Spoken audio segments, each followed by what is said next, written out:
Hey everybody, I hope you and your loved ones are safe, happy and healthy.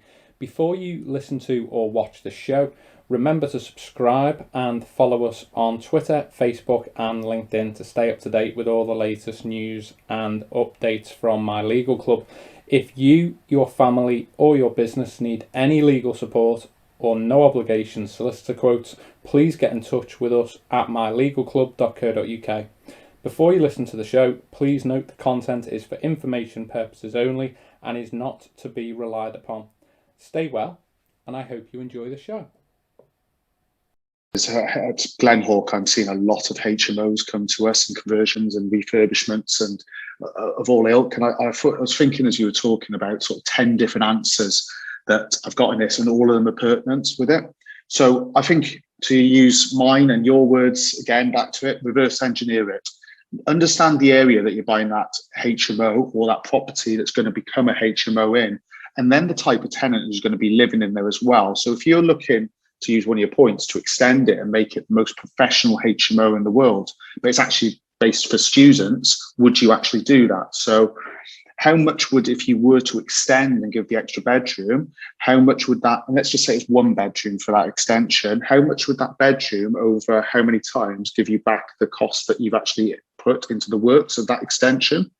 Were you able to do that extension under PD or planning? And you think of the amount of time that you won't have that property rented out versus then how much then you're going to be spending on it. So lost rent versus how much the costs are going to be.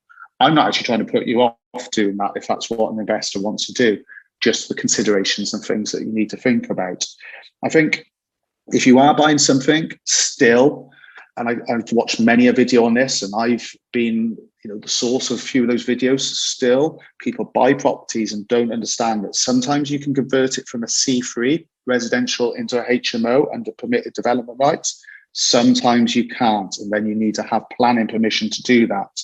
So just to buy a property, and that's called an Article 4 area, by the way, everyone, Salford, Southampton, Birmingham, the list goes on. However, if you buy in one of those areas, can you actually rightly convert it? And under the new HMO rules that came out through licensing, which is separate to planning, by the way, you need to be thinking about those room sizes. So I've seen some horror stories, where it's likely the worst landlords out there. We've all seen those programs maybe on Channel 5, Channel 4, where they're actually trying to put as many bedrooms into a property as possible. Now, remember, understand your room sizes. If you've got somebody who's occupying that bedroom that's going to be over 10 years old, it needs to be a minimum of 6.51 meters squared. And if you've got anybody that's less than that age, you cannot have a bedroom that's under 4.64 meters squared. So that's the new rules. So you have to work out, actually, if you are going to do an extension or going to utilize the space of, say, a living room, is it going to meet those requirements? Because guess what? You will not get a license, and any rent that you bring in, there's £30,000 fines for that. Okay, so that is something you really need to do. If you want to build up a portfolio of HMOs, do it correctly, because you don't want to see what the fines are going to be off the back end. And make sure you go and get the licenses as well. We'll allow you to, at Glenhawk, to lend without the license, because obviously you're doing the property up, and then finding a lender that will actually still allow it if you're still only applying for the license. There's some really good lenders that will allow you to do that on it as well. So I think it's understand the tenant in the area. I think it's understand Article 4 areas.